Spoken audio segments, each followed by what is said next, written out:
Hi guys, thank you so much for joining us. I'm just trying to take some comments that people are writing so that I can answer their questions correctly.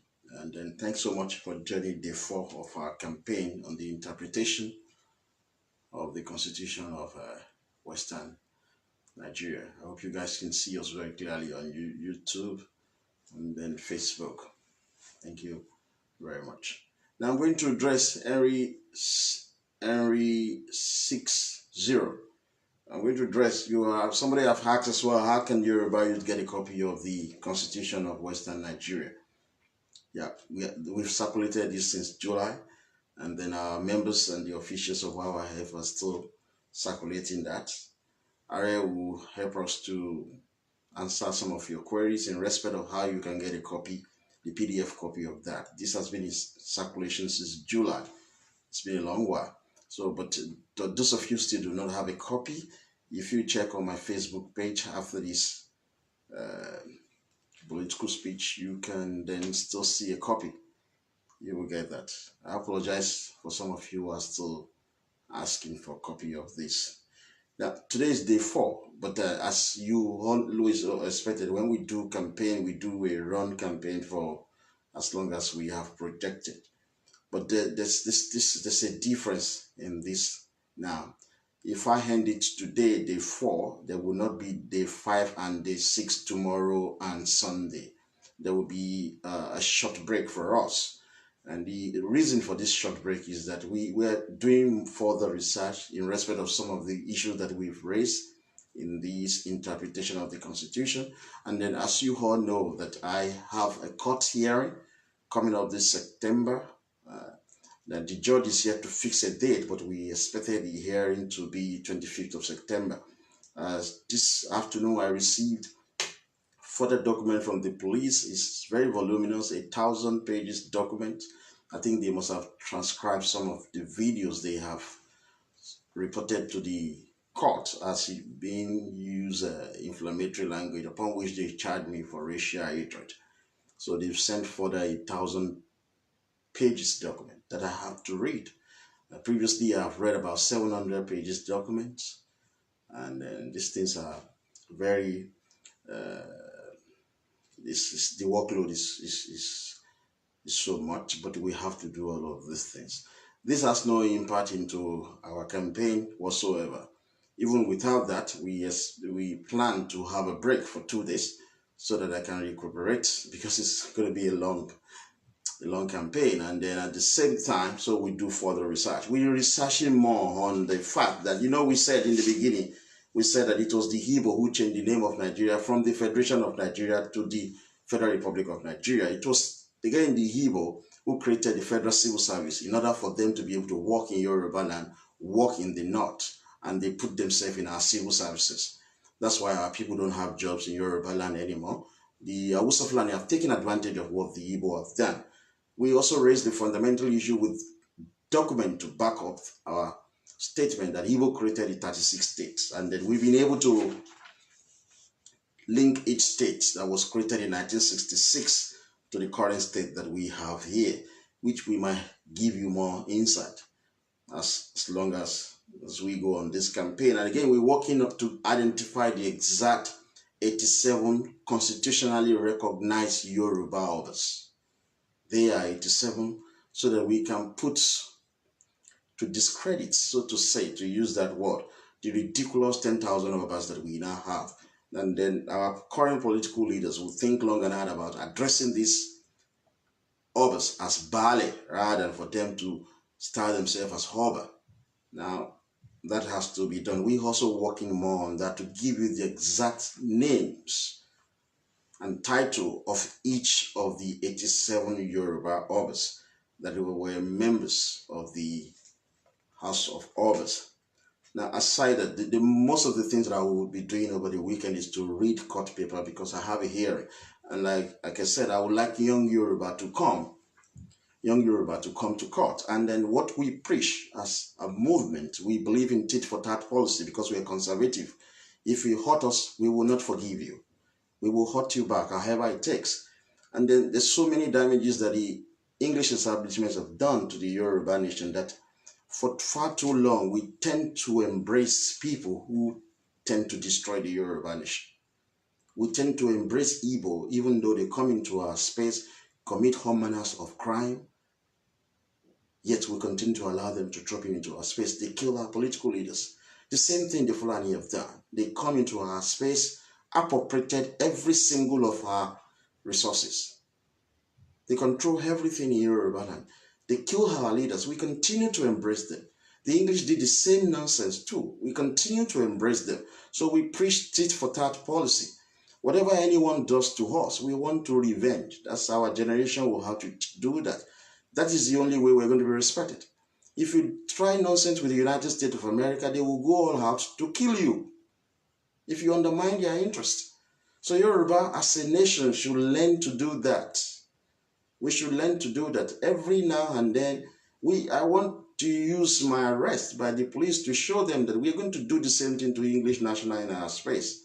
We're going to assault them. We're going to beat them, dump them in our prison, broke their legs, broke their head, broke their eye socket. The same thing they did to me. See, some of these things you watch on video. Look at the black guy that was killed in America, who was shouting, "I can't breathe." You should have read. You should have read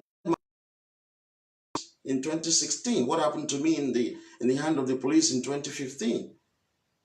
I wrote an article about it. How they beat the hell out of me.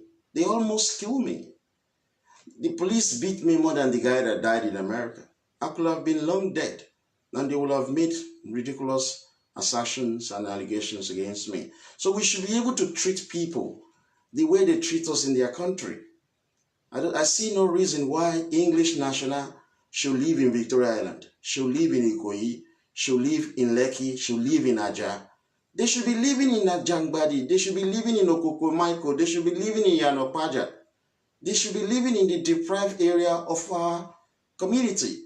I see no reason why English national should work in our oil and gas when we don't do that in their country. I don't see any reason why they should work in our capital market, financial market, be the concessionary managing our ports.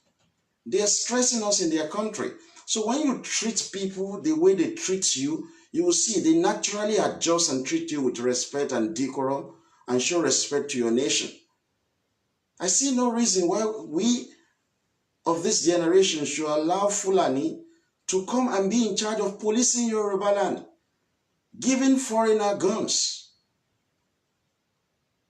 Imagine if you give African American guns to police America, they will kill a lot of white people. That is a statement of fact.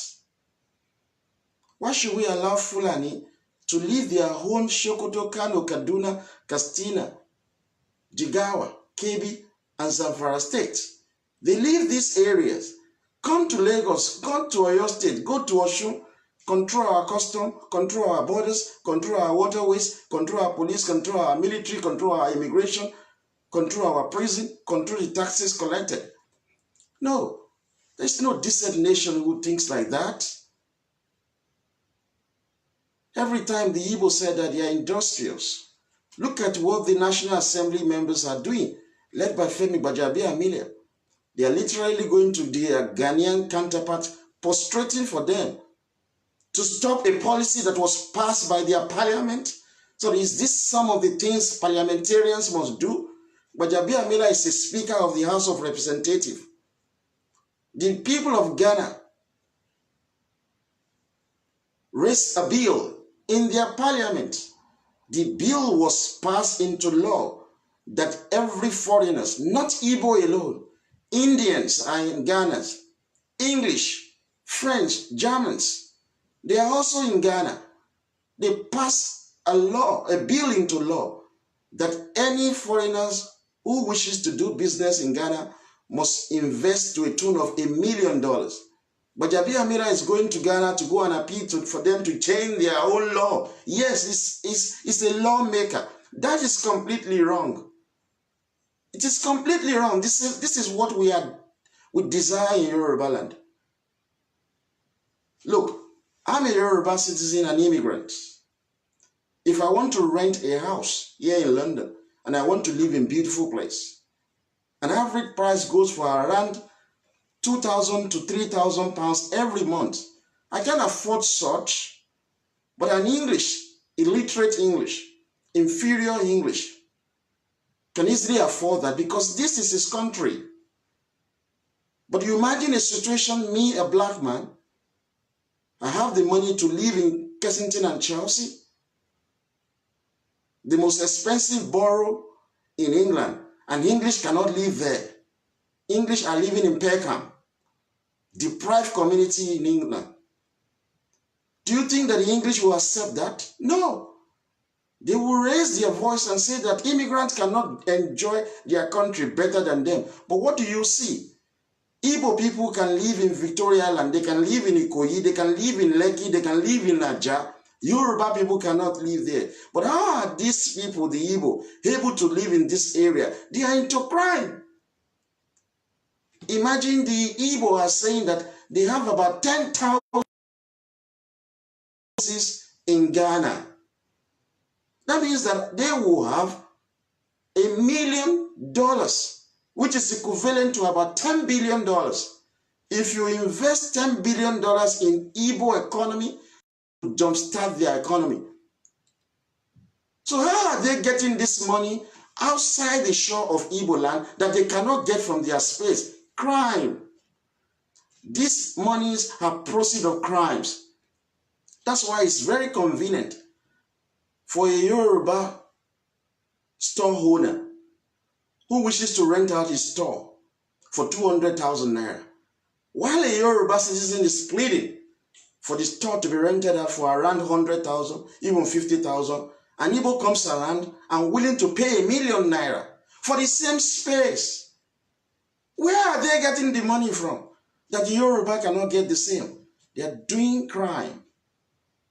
It is shameful for Femi Gbajabiamila, a parliamentarian, the Speaker of the House of Representatives in Nigeria, to be going to his counterpart in Ghana, asking them to change the law that has already been passed through several readings, that has already been assented by their president, to change the law. That is ridiculous, folks. We must learn tit-for-tat policy. Look at what happened here in England some time ago last year. The English accused the Russians of responsible for using chemical weapon to kill a Russian citizen here in England. Because of that, they expelled 23 Russian diplomats. The Russians did the same thing in their country. They expelled 23 English diplomats. That is the kind of way you react to protect your interest. We have to treat English national in Yoruba land very badly, because English treat Yoruba who lives in England very, very badly, with no respect whatsoever. With no respect. But I tell you one thing, it will be very difficult, as a matter of fact, and a cooling task, to treat English very, very badly the same way they treat us in their country, because Fulani, their friends, their allies, are in government. It will take the Noble Presidency to redress a lot of nonsense that has happened to the Yoruba people. A lot of nonsense is happening to us. They just pick us up in their country. They dump us in prison. I don't do forgiveness as a policy. My grandmother told me, you don't do forgiveness. When people violate you, you must violate them back. That is the only way they will respect you. Because every time we just say you have to forgive and forget. That is what they preach in our churches. Forgive and forget. That's why they kill MK Abiola. Life moves on. Tell African Americans to kill President Trump. Their population is 12% of America now. By the time the white America must have finished dealing with them, their population will reduce to 2% after they've killed a lot of them. Look at what the white Americans did to the Japanese in 1942. They rounded them up, put them in concentration camp, and killed a lot of them. They went to their country and dropped atomic bomb there, simply because the Japanese were messing up everything in America. And America won them severally. So we have to learn tit-for-tat policy. Look at what I do. I'm not a terrorist. I'm advocating for Oduduwa Republic. I'm advocating for self-preservation. I'm thinking Yoruba first, saying that we must take the presidency of Nigeria. And if we do not take the presidency of Nigeria, we will use organized violence. And we have always been putting condition to it. If the federal government led by minority Fulani should attack us, we're going to attack them back with the use of chemical and biological weapons. Stupid police came to arrest me because a family member has made false allegation of terrorism against me. After they understudied me for 1 month, they still arrested me. But they didn't charge me for terrorism anyway. Rather than for them to allow me to roll on with my movement, to roll on with my life, they took the matter to court saying that I'm using inflammatory language. And the judge warned them that you must be silly. They went back and changed it, saying that they are charging me for racial hatred. And these are people who came to Yoruba land in 1851 and killed our people. These are people who are killing black people in their country. The police are killing black people here in England. I've lived here for 13 years. I've never seen them kill one white citizen. They've killed a lot of black people. At least I've counted 3. And they are the people arresting people saying that somebody is doing racial hatred. We're expressing our innate desire to govern Nigeria, to take control of our own space. They do this because I'm not English. I want to do the same thing. And I want young Yoruba to do the same thing to English national who lives in our country. 8 consecutive arrests is too much of an arrest. I'm not Osama bin Laden. I'm not ISIS leader. I show my face. Everybody reads my book. I publish my finding to the general public for the benefit of the young Yoruba, for the benefit of the Yoruba nation. I want English in my space in Yoruba land. I want them to be assaulted. I stated this so much in court. I will never forget the day the English police almost killed me. And they dumped me in prison for 5 months. That is the same thing that we're going to do to English national in Yoruba land. The only saving grace that you have now is the Fulani that are in control. We will make sure that you do not work in our oil and gas. You have oil and gas in England as well. We don't control it. Why should you control our own? You disrespect us. You stop us from using nuclear energy to generate electricity in 1955. You supported minority Fulani. Every time that I have to read this court case, it obsessed me, really. It's expensive, guys. Extremely expensive. Money, time, your energy. You can't do any other thing. And the stupid police, they laugh in their offices that, yeah, we're going to deal with him. They're dealing with me through a family member. And they laugh in their stupid office. Stupid, crazy people. There's nothing they can do to me anymore. They can't assassinate me anymore, believe you me, folks. I have told them to their face, the only thing you can do to me is to give me a paper and ask me to leave your country. That is the same thing I desire for every single English who lives in our space. And our own is going to be worse. If you ask you to leave, you don't leave, we're going to use force. They can't use force in their own country. We'll be going to court arguing about this. This thing upset me. I want to concentrate my mind to do this campaign, roll on for 20 days, enlighten our people. I have to be reading court documents from stupid idiot police because I live in your stupid country. We're challenging the Boris Johnson. Let him support the dissolution of Nigeria. 70% of the Yoruba that are living in this country will leave. We are not asking for reparation. We don't believe that nonsense. A lot of Yoruba are in England benefiting from their welfare system, benefiting from their qualitative healthcare, benefiting from their affordable housing. So that should be sufficient to pay for any reparation. You benefited from their country. That's a statement of fact. I do myself. But I don't like their police.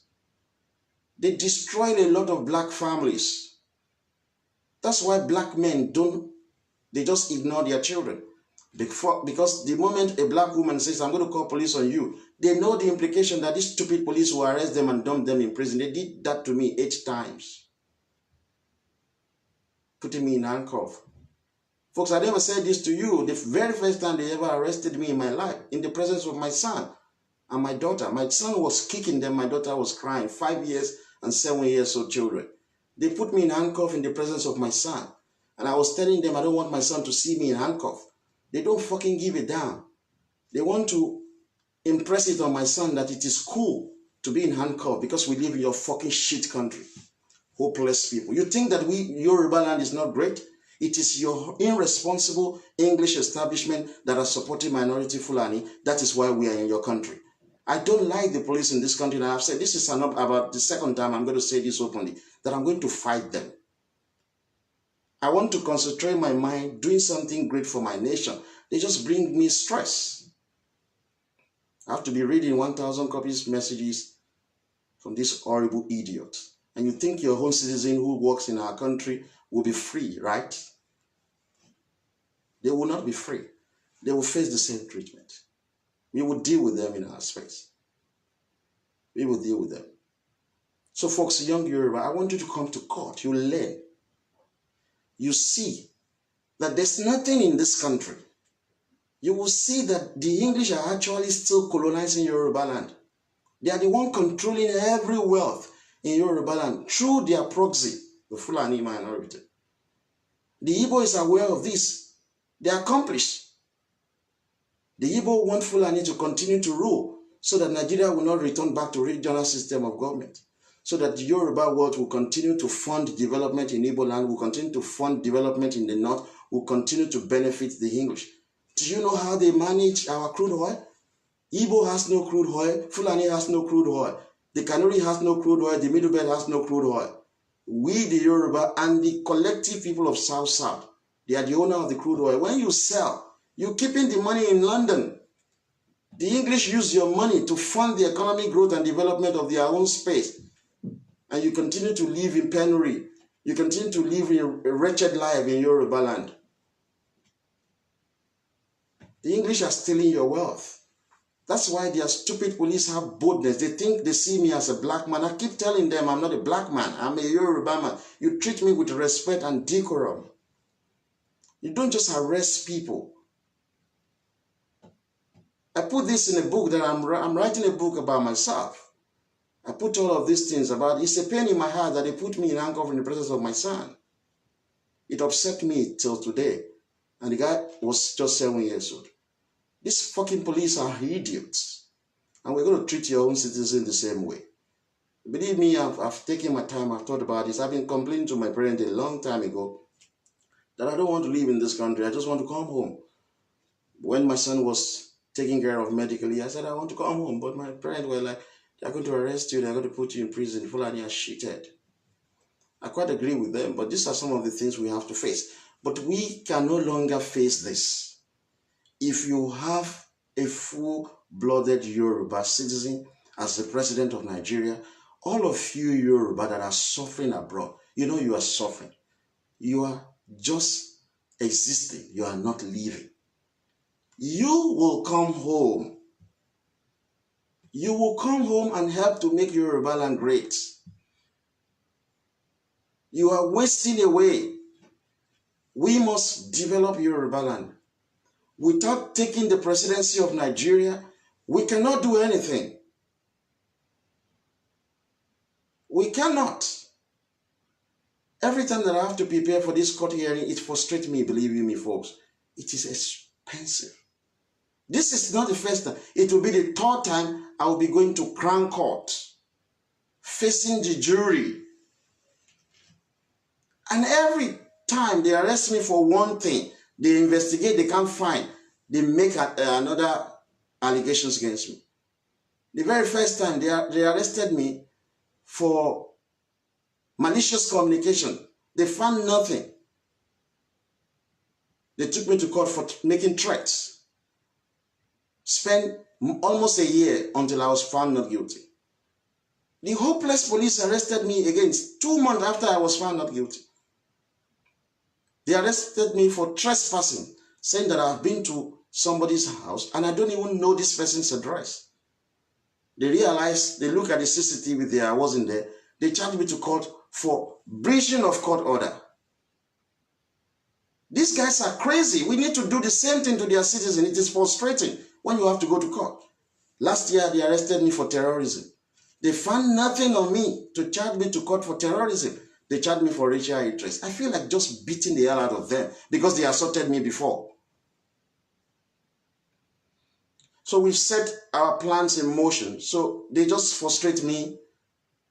I'm supposed to be focusing on talking about the Constitution so that people benefit, people go back home and read it. They just frustrate me. So to young Yoruba, don't leave things for God. People say to me, and I'm a Badura friend. No, I want you to do the same thing to English in Lagos, idiots. God has nothing to do in this.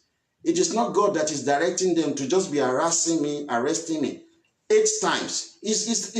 Sorry, tell me, is that not enough to charge this hopeless police to court themselves? To charge them for racial hatred? How could you possibly arrest a human being 8 times? Look, I'm not a young guy. I'm not a youth. I'm over 40. And you arrest me 8 times. And it is only one person. They have 65 million people in their country. 65 million. One person has reported me to you 8 consecutive times. And you continue to come. I know how they feel, guys. In their office, they just laugh because I'm a black guy. They just laugh. We're going to arrest him again. We're going to deal with your own citizen, English national in Lagos. You will cry when we deal with them. Believe you me, you will cry. How you create trouble for others because we live in your country. You know what they believe? The moment you are black, they think every one of you are the same thing. We are Yoruba. You know, I've been saying that we're going to opt out of Commonwealth. It's shit. We will leave that Commonwealth. It's association of slaves. Yoruba will opt out of that horrible Commonwealth of a union. Stupid people. You set your mind to do something, you'll be forcing. If you know how much money that I have to spend over this matter, you pity me, folks. You will really pity me. Stupid people. There is no soul on planet Earth has ever reported me to the police before. No soul, except one person who is my family member. No other soul has ever reported me to the police. And these stupid people continue to arrest me every time. God punish you. We're going to fucking mess up your own citizen in Lagos. You'll see. Stupid people, because we live in your country, you think you are doing us a favor. There's so many English who lives in Yoruba land. Thousands of them. We got information from our immigration. On a monthly basis, more than 30,000 English come into our space to work. And they are illiterate. They earn more money than us. They are not doing cleaning job in Yoruba land. They are not driving our buses. They are not cleaning our streets. They are not doing care work. They do the best job in our space.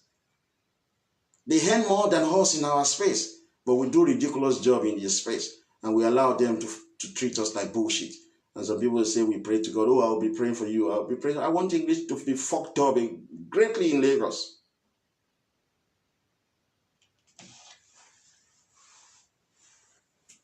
They just arrest you like fucking common criminals. Somebody will just pick up a phone call. Hello? Yeah, I have information for you. He's doing terrorism. It's not an outside person. Somebody that is related to me. Or fucking pick up a phone call and say he's doing terrorism. And these stupid people brought 35 police to my house. They were even wearing gas masks. They thought I have chemical weapon. Stupid people, they said that their police is better than Nigerian police. Nigerian police that is corrupt. With all the equipment they've got, with 1 month trailing me, everywhere I went to, they were going with me. They searched 3 houses. They still came with 35 police. What kind of nonsense is this? It's because of my ethnicity as a Yoruba citizen, because of my race as a black person. I want to treat English in Lagos the same way anybody. We have to treat them the same way. That's the only way they will respect us.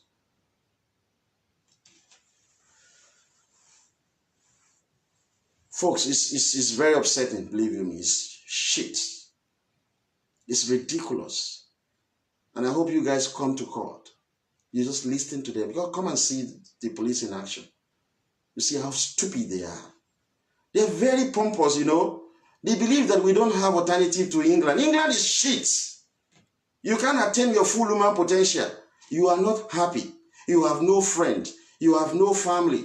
Marriages are breaking down like just you are married today, tomorrow you divorce. Everything is shit for you because you are not living in your own space. You can't live in good accommodation. You can't see your friends and family. You can't see your parents. What kind of life is that? They're so pompous, these English police. In their heart of heart, they say, we can do anything to you, nothing will happen. I said to them, yes, I accept. You can do so much to me. I live in your country. I will mess up your own citizen in my country. Big time mess up. Did you beat your imagination? Stupid criminals. They call somebody saying I'm doing racial hatred. Idiot. They do racial hatred. They kill black people anyhow because they are police. They assault black people anyhow. Why is it that so many children have no fathers? It is the fear of the police. And they will say, oh, we want to stop knife crime in England. So what is the solution? We will be stopping and searching people and black children. Idiot. These black kids have no father because you ridiculously useless police, you've been putting their father in prison, you've been threatening their father with arrest. So the father just abandoned the children. And you want to do stop and search to reduce the proliferation of night crime. These children have no fathers. So they will obviously, because they have no father, seeing their mother sleeping with multiple men all over the place. What do you expect then? They get depressed, these children. They have to look for outside help. That's why they join gang. It's so unfortunate, believe me, folks. You live in a country that it is just not good for your health. You live in a shit country. A country that their police are irresponsible set of people. And you treat their own citizen with kid glove. You even carry umbrella for them. It's people that you should beat up. Beat silly. That's what they do to your own people in their own country. Beat them up, seriously. Tell them not to work in our oil and gas. Tell them not to work in our financial and capital market. Give them the same job that we do in their country. They will respect you. All of you are members of Commonwealth. Members of Commonwealth. No, Yoruba will opt out of that. The only condition under which the Yoruba will be members of the Commonwealth is that if we have visa-free to England, Canada, and Australia, and we have trade, free movement of people and trade, goods and services. If we cannot get that, we Yoruba, we are not going to be part of your shit Commonwealth Association. Horrible people. Irresponsible police. You will see how we're going to treat your home people in Lagos. You will see. You will see. So folks, while it is very upsetting for me, honestly speaking, it's very upsetting. The kind of money that I spend, if I sit down thinking about it, I get infuriated. The kind of time, energy that I have to waste. It's been over a year. We've been on the case, for almost 8 months. They did not charge me for anything. They just abandoned, seized my things, nothing, until I took them to court in March this year. They just dump it. They say, oh, forget him. He's a black guy. We can treat him anyhow. Yeah, I am not a black guy. I'm a Yoruba citizen. We will fuck up English in Lagos too. Folks, the only thing they can do to me is to ask me to leave their country. They have that right. Every nation on earth has the right to deport foreigners. You can't take that power away from them. We have the same right to deport all the fucking English in our country, in Yoruba land. There are no English in Igbo land. There are very few English in the north. All of them are in Yoruba land. We have that same power. They are not the only people that can threaten you with deportation. We have that power. Imagine let Tinubu be president of Nigeria and Tinubu now says all foreigners should come and renew their paper. And he will have given the immigration instructions across Yoruba offices to deny them entry and ask them to go to their host country and process their paper there. That's when you will know your power. You don't know how much power you have, Yoruba people. Indians are coming into your space unregulated. Lebanese are coming. English are coming. Everybody are coming. They dominate you. They tell you they want to do business. I told you Guinness Nigerian PLC makes over 300 billion naira every year. They employ only 300 people. 300 people. They're making a hell of money, sending the money to their host, to their government in their country. They continue to treat us like slaves. I know what my parents have to face because they just arrest me. Folks, I'll just sleep in my house. They just come and arrest me. 1, 2, 3, 4, 5, 6, 7, 8. 8 times. You think if Tinubu is the president of Nigeria, I will be arrested like this? With all the awareness I have raised about my arrest, the ambassador, the UK ambassador in Nigeria will have been summoned. Try and kill a white American citizen. Tell Iran to kill a white American citizen. You will see how America will go to that country with nitrogen bomb. Terrorists, Muslim terrorists, they don't take black American as hostages because their life is not that valuable. Yeah, they go for white Americans. And their government will negotiate. The government will pull all the strength to get their people free. And if they kill them, the United States government will retaliate. We don't have government in Yoruba land. Like I was saying yesterday, every independent nation on earth must have a constitution. We used to have a constitution. That shows that we are an independent nation. But this constitution has been destroyed by the Igbo. Imagine if we are running regional government. You think these stupid police in England who have arrested me 8 times, I will report them to the Yoruba Agent General. You know, we have our own ambassador, different from Igbo ambassador, different from Hausa Fulani ambassadors. In England, yeah, different Yoruba ambassador. You think this horrible English will be treating me like a common criminals like this, that our agent ambassador, I will have reported to him, they will have summoned their ambassador in Yoruba land and fucking warned them.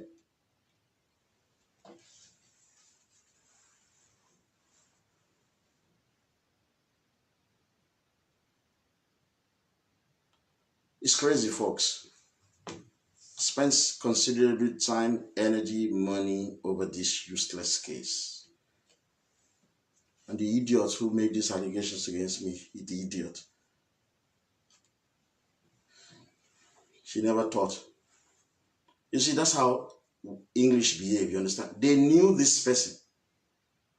This person have made previous allegations against me. The case has been tested in court. They knew themselves that this person is making up this allegation. They knew, but they continue to arrest me. The most painful thing that they do is that I know in my heart of heart how they are laughing at us, making jest of my situation. That is how we are going to laugh at the English national that we're going to fucked up in Lagos. It will be tit for tat.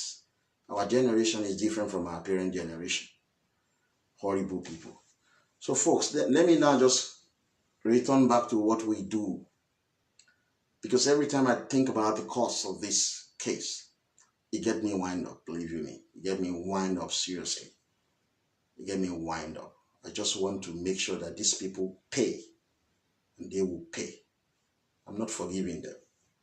They've done it for 8 times. I'm not forgiving them. They will pay, and they will pay severely. By the strength that the Lady has given me. When people continuously to do evil towards you, you continue to ignore them. They would want to destroy you. That's how they've been killing everybody in Yoruba land. So, to go back to what we need to say before this stupid police messed up my thinking. During the negotiation I want to recap what we did yesterday. Like I said, there will not be continuation of this campaign for tomorrow and Sunday. We will come back on Monday. I have a lot of work to do over the weekend, particularly in respect of my court hearing. But look, the reality is this, what we discussed yesterday. During the negotiation for independence between 1957 and 1959, Zik wanted a unitary system. Zik spoke for the Igbo. Awolowo spoke for the Yoruba. Ahmadu Bello spoke for the Hausa Fulani. Awolowo said, no, we're not the same people. Unitary system is not practicable. It must be parliamentary system that is based on regional government. Ahmadu Bello spoke for the Hausa Fulani people. He said, yes, our religions are different, our languages are different, our norms and value system, we are different in all ramifications. You cannot have a unitary system of one government. It must be 3 governments or more governments. So Ahmadu Bello and Awolowo said it must be regional government. Igbo with Zik said it must be unitary system. What Zik couldn't get between 1957 and 1959, he planned a coup to enforce it. He impressed it on the Igbo, led by Aguiyi Ironsi. They plotted the coup. First, they put themselves into the military. The Yoruba went and relaxed. You understand? So the Igbo went into military and used the military to plan the coup, kill the Yoruba leaders, kill the Hausa Fulani leaders. Then took government. And what implement Zik desire, the Igbo desire, a unitary system of government. You understand? They implemented that. So what Zik couldn't get during negotiation, he obtained by what? Use of guns. This is the concept of organized violence. So that is what you have to take away from the suspension of the Constitution of Western Nigeria. It is older than the Constitution of Nigeria 1960. The Constitution of Western Nigeria was enacted into law in 1952. The Constitution of Nigeria, the independent constitution, was enacted into law in 1959. It became operational on the 1st of October 1960.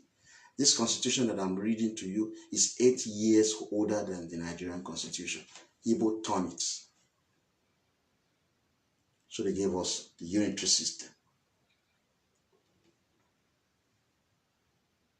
That constitution that we are talking about today shows one thing, that we used to be a distinct, separate nation from Hausa Fulani and Igbo, as well as others in Nigeria. We did our own differently. Let me say this to you in a colloquial language, in an elementary form. What the Constitution of Western Nigeria means is, if you live within Yoruba land, you cannot respect any other constitution other than that. The moment you are outside Yoruba land, you can have respect for any other constitution or any other rule of law. That is how powerful our constitution then was. That is how independent we were as a people. But guns and Igbo destroyed that. Believe you me, it is because of the destruction of the Constitution of Western Nigeria. It is because of the destruction of regional government that you and I are abroad. The stupid thing that the police are doing to me today in England is because of the suspension of regional government. If regional government had continued, perhaps, on my own honor, I would have been a big-time investment banker. I don't think I will be in politics. If regional government had continued, we will not be using social media to talk politics, but to meet our friends and family. If we have continued with regional government, The best of Yoruba brain will have been living in Yoruba land. The worst of our brain will have been abroad. If we have continued with regional system of government, perhaps Awolowo wouldn't have died at the age he died. If we have continued with regional government, Abiola and Kudirat perhaps will still be alive. If we have continued with regional government, we will have advanced to such a level that Yoruba land will have been more sophisticated, more developed than England. Because during regional government, in Yoruba land, we had the first television station before France.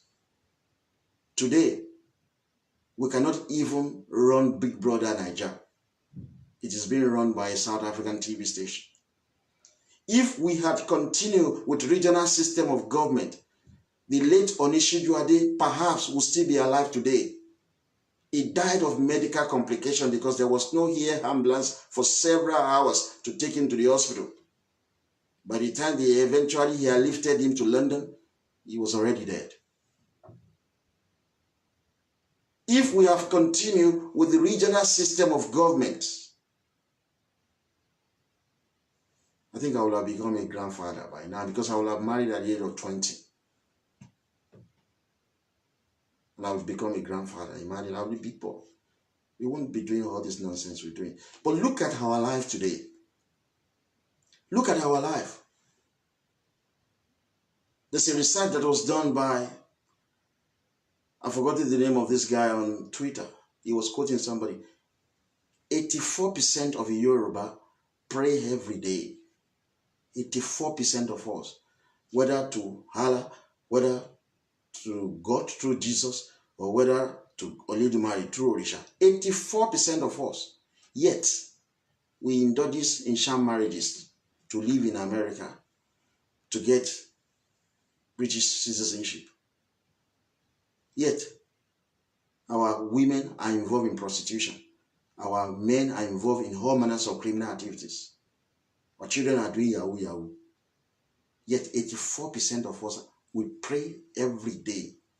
That means we are religious people, but we do ridiculous crime because of the suspension of the regional governments.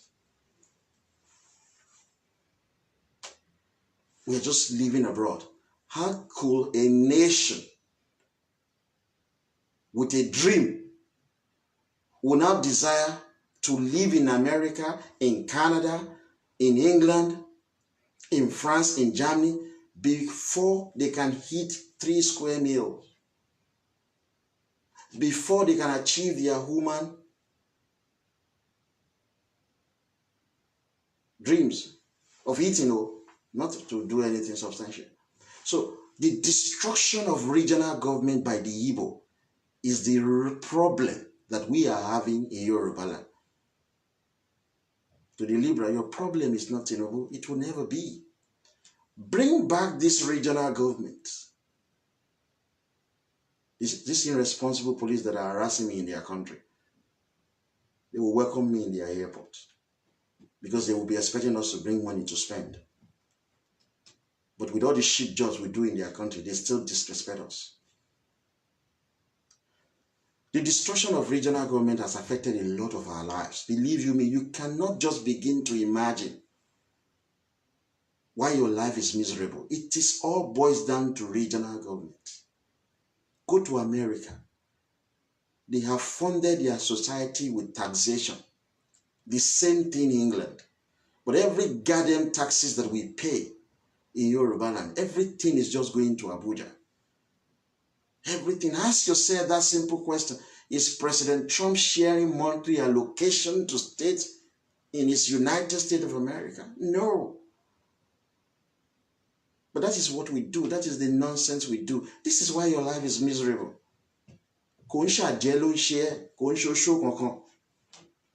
It is the destruction of the regional government that has destroyed our life.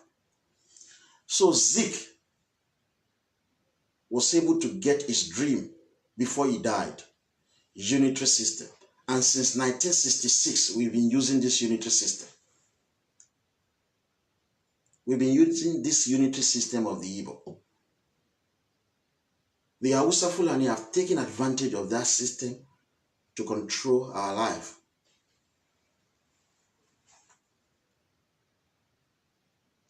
So to recap what we have done yesterday, but I want to point out your attention. Today I'm going to end the part 3 of the chapter 2 of the Constitution. But I want you to note certain things in this Constitution. There is only the office of the governor, which is occupied by one soul alone. No other person can be governor of Yoruba land other than the Oni of Ife. He has no deputy. So there is no position of deputy governor recognized in the Constitution of Western Nigeria. Only one soul must be that person, Oni of Ife. It is the same thing in England. Only one family must produce the king or queen of England, who is their head of state. From what we have read in this constitution, we've gone through chapter 1, which talks about the governor. We've gone through chapter 2, which we're going to complete tonight, which talks about the legislature and the two houses of legislative houses, the House of Obas and the Parliament of the Yoruba land. There is no provision for the position of deputy premier. Only one person must assume that position, and that person must have the majority members of the members of parliament, the majority MPs. If that person is no longer fit to be prime minister, another MP will have to be selected from the House of Parliament, which is called House of Assembly, but we change it to House of Parliament. So there is no position for deputy prime minister, because everybody in the House of Parliament is qualified to be prime minister, provided he is the leader of his party. But there is provision for the position of deputy president. The president is always occupied by one family and one person, the Alaafin of Oyo. He has deputy. There is also provision for the position of deputy speaker. So these are the two political positions that has provision for deputy in our constitution, as enshrined in our constitution. But the governor and the premier has no such deputy. So tell Femi Fani-Kayode to stop his bullshit of lying to gullible youth that his father was the former deputy premier of Western region. There was nothing of such provision in our constitution. Tell him to stop lying that Hausa created the name Yoruba for us. No. The day my children were born and they started speaking, they could easily pronounce the word Yoruba because that is their innate identity. If you ask an Igbo or anybody, you ask Americans or English to pronounce the word Yoruba, they wouldn't be able to do it. Igbo cannot pronounce the word Yoruba, likewise Hausa and Fulani. So because they can't pronounce it, they bastardize it. But the stupid Femi Fani-Kayode was saying that it was Hausa who gave us the name Yoruba. As Yoruba, you know how difficult for you to pronounce foreign names? So we have to warn some of these miscreants who are liberals to stop deceiving the young people. So with this constitution, young people can now see that your nation before 1966, when the Igbo suspended our constitution. We saw yesterday, when we were reading this, day 3, that the minimum age to be elected Prime Minister of Yoruba land or any elective position was 21 years old.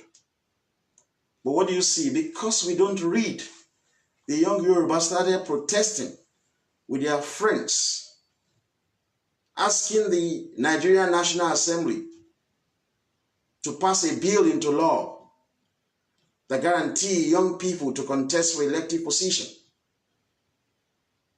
In the case of Nigeria unitary system imposed by the Igbo, to be president of Nigeria, you must at least be 35 years old. To be senator, you must be 35 years old. To be a state governor, you must be 30. To be a member of the House of Representatives or state houses of assembly, you must be 25. But under regional government, we accorded much respect to young people. And we agree that our young people has the intellectual capability and the mental alertness to run our government. Look at Finland. Almost all of their leaders were under 30, as recently as last year. So the suspension of regional government actually destroyed the mental capability of our youth.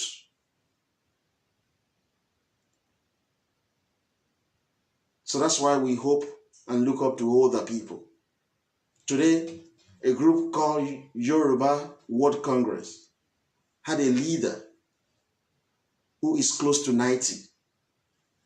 Yet, young people, including myself, and several other young conservative and even liberals who are in their early 20s, in their 30s, in their 40s, in their 50s, who should be leader of such organization and many more, are not given opportunities. The liberal wing of Afenifere, led by Fasoroti or something like that, as well as this man, Ayo Adebanjo. This guy, Ayo Adebanjo, is still for having opinion today in Yoruba land. He is 94 plus. 94 plus. This is what unitary system has brought upon us. Young people are not allowed to govern and formulate policy that will shape their future. Imagine me as the Prime Minister of Yoruba land in my early 40s. I will formulate policy that will protect our descendants now and our own future in our old age. We will ensure that Yoruba nation controls all our resources and use the same to fund economic growth and development in our space. We will have been able to fathom what will happen to us in future. Today, our parents rely on us for health care, for feeding allowance, for rent, for all manners of things that the Yoruba state ought to be providing for them.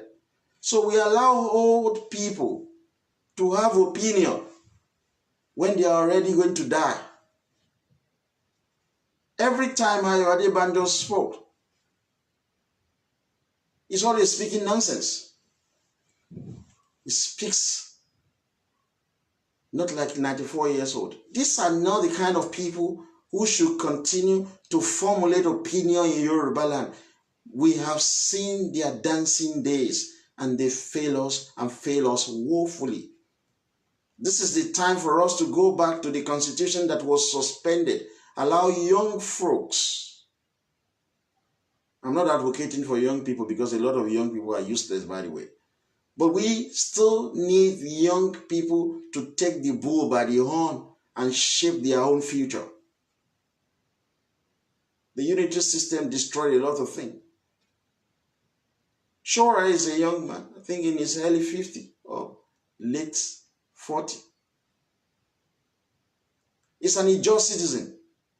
An interviewer asked him, "Are you Ijaw or Yoruba?" He says that, "I'm Nigerian." If you ask Barack Obama, "Are you African American or white?" the answer is obvious.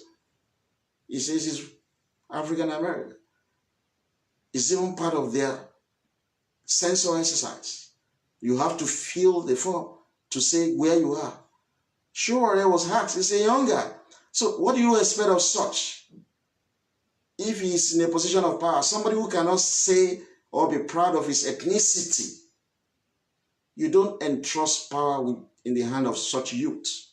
He will be more wicked, more corrupt than the devil.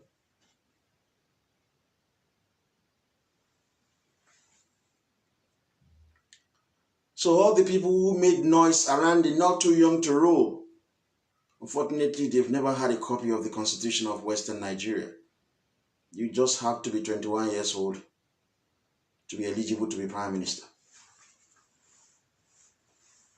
Yesterday, we saw that our legislative houses, both House of Obas and House of Parliament, so to say, both of them use English language. It's ridiculous. If our Obas cannot speak Yoruba, what is the essence of being Obas? These are some of the amendments that we hope will reshape the future of the Yoruba nation. The use of Yoruba will be introduced, at least in the House of Obas. Yesterday, you saw the mode of exercising legislative power. It's beautiful. That is the most important thing for you to take away tonight.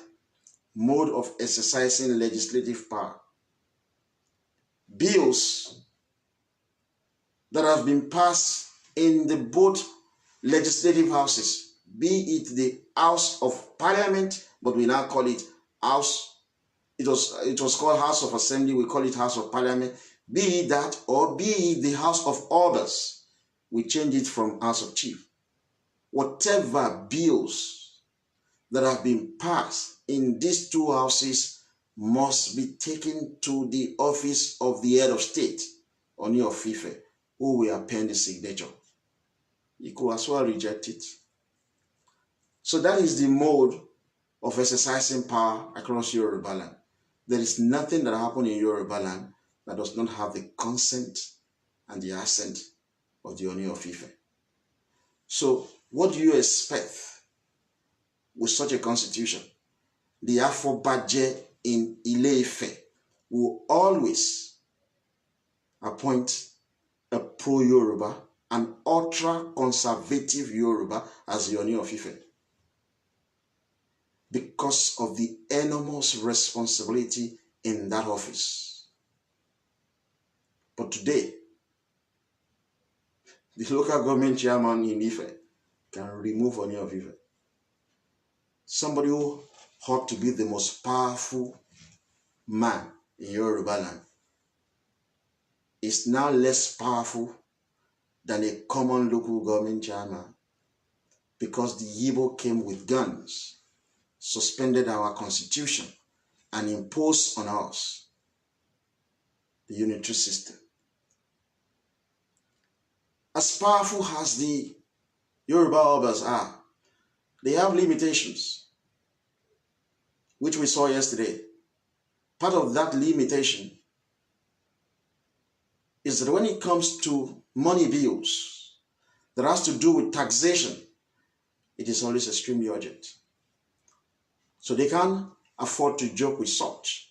Why is it that money bills is extremely important, as you saw yesterday when we read this bill for you, this constitution? Because taxation is the major means of developing a nation.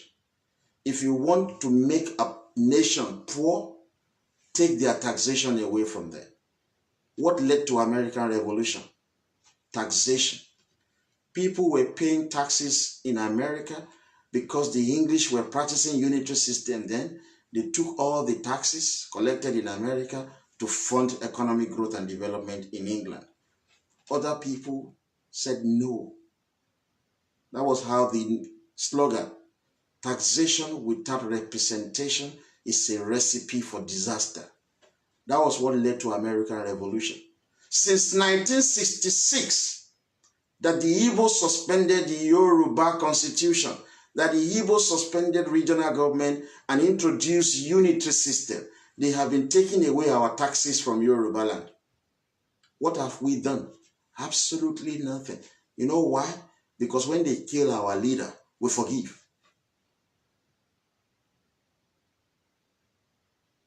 They take the revenue collected from our waterways to Abuja, revenue collected from our airport to Abuja, revenue collected from our seaport to Abuja, revenue collected from our custom to Abuja, fines paid through our court to Abuja, income tax collected in Yoruba land to Abuja. Information technology tax, education tax, withholding tax, stamp duty to Abuja. They collected your taxes and take it to Abuja. You will never grow. This is why the police are feeling pompous to us in their country. We're going to mess them up too in our own country. It's going to be tit for that. So because they are taking our taxes, that is why Yoruba, brilliant mind, they are running away from that homeland. They are running away. Because when you pay these taxes, you ought to reinvest it into your own economy to make your society great. It is the taxes you collected that you use to fund free and qualitative education. It is the taxes you collected you use to fund qualitative healthcare. It is from the taxes you collected you use to fund job security. It is from the taxes you collected you use to fund security of lives and property. It is from the taxes you collected you use to fund affordable housing. Taxation is important. It shows in our constitution saying that there are limitations in the hands of our orders. When it comes to money bills, you know, they define money bills in that constitution. It's something have to do with appropriation of taxation, increments in taxation, reduction in taxation, this and that and that and that. About taxation. That the others cannot frustrate it. If you want Yoruba land to be great tomorrow, you have to stop your money going to Abuja. You consume water in Yoruba land. You pay value-added tax, zoom, to Abuja. You drink beer in Yoruba land. You pay value-added tax, zoom, to Abuja. You consume wine in Yoruba land. You pay your value-added tax. Everything goes to Abuja. So the liberal will be talking, oh, look at Lagos. There is flood everywhere. Because when you drink your beer, you don't have street bins. So you put the can or the bottle on the street and it goes into our drainages. It is blocked. There will be flood and this flood will kill you. Why are you going to die? Because the VAT you pay from the consumption of this beer goes to Abuja. Abuja now share this money with Hausa Fulani, with Kanuri, with Middle Belt, with Igbo. So there is no money to provide street beans. It's as simple as that. There is no money to employ street cleaners. So you drink your sachet water, upon which you have paid your VAT. So no street beans. You put this on our streets. It goes into the drainages. Nobody to clear it because there is no money. The money you actually paid is gone to Abuja. So there will be flood and you will die. And the liberal now will say, oh, look at Lagos. There is flooding everywhere. Your money is going away. Rather than for the liberal to say that we need a Yoruba as the president of Nigeria who will devolve power back to the region. They are saying they don't want to vote in 2023. Horrible minds. Unintelligent souls. We have released this constitution as far back as 24th or 27th of July to the general public. I can tell you for a fact, all these horrible Yoruba sitting in front of their computer saying that they want to do a republic who are liberal, saying they don't want to vote in 2023. They have not read it. It's extremely, you see, it is brain tasking to sit down and read. After this show tonight, I will just eat and I'll start reading the court document. 1,000 pages. And that's what I'm going to start reading. A liberal will have collapsed and he will just give up. Yo, I'm tired of this shit. I'm not going. Okay. They don't read. Yet they want to lead. So that is the limitation we took away from that yesterday. That is the limitation.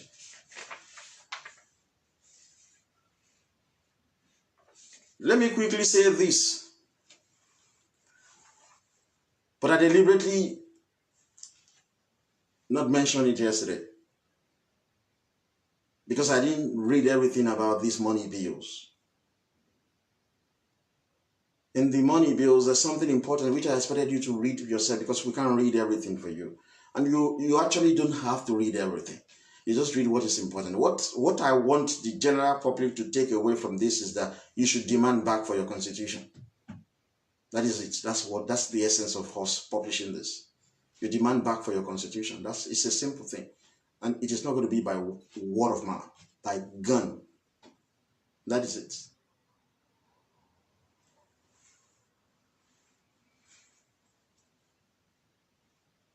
You understand? There's something about these money bills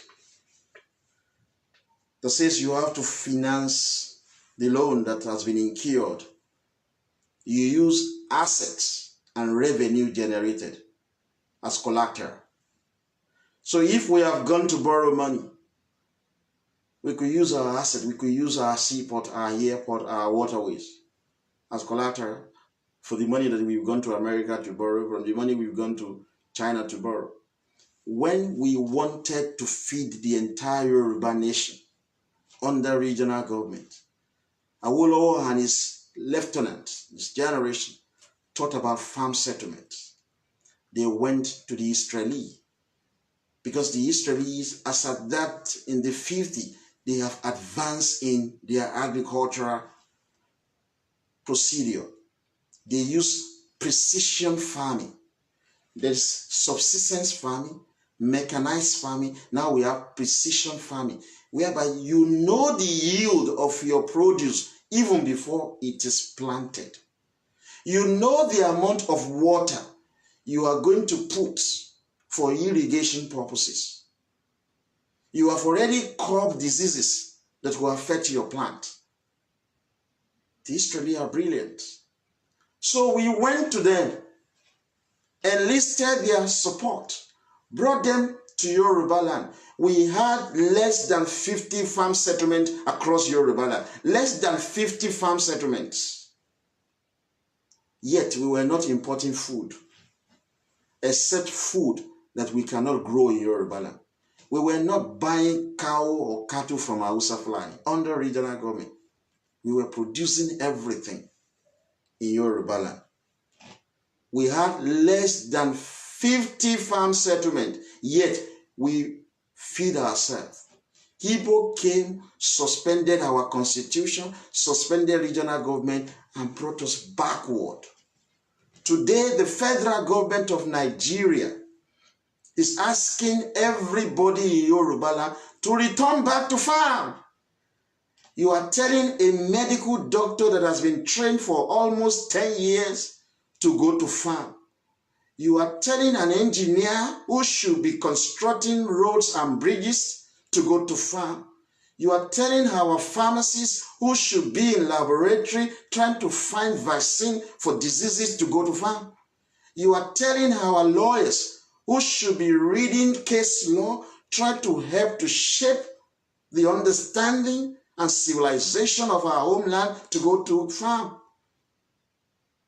We are crazy people because Igbo suspended regional government.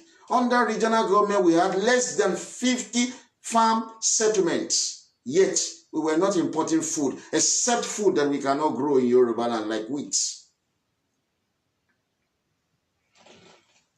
Obasanjo took our farm settlement in 1975-76. He called it Operation Feed the Nation, OFNN. He later turned it to Obasanjo Farm Nigeria Limited. He took our farm settlement away. And this government, and even the previous government, asking our graduates to go to farm. It is wrong. You see what I'm saying now? The federal government would adopt it as a policy because they are always watching me. But the federal government is so stupid. They steal our idea, unexplained wealth order, everything that we've thought about. They're stealing them. There's so many of our ideas they're stealing. But they allow this irresponsible police in England to continue to be messing me up when you steal ideas from us. Federal government of Nigeria is asking graduates to go back to the farm. Ridiculous. 90% of the population of the people in Burundi are farmers. They are poor, like church rats.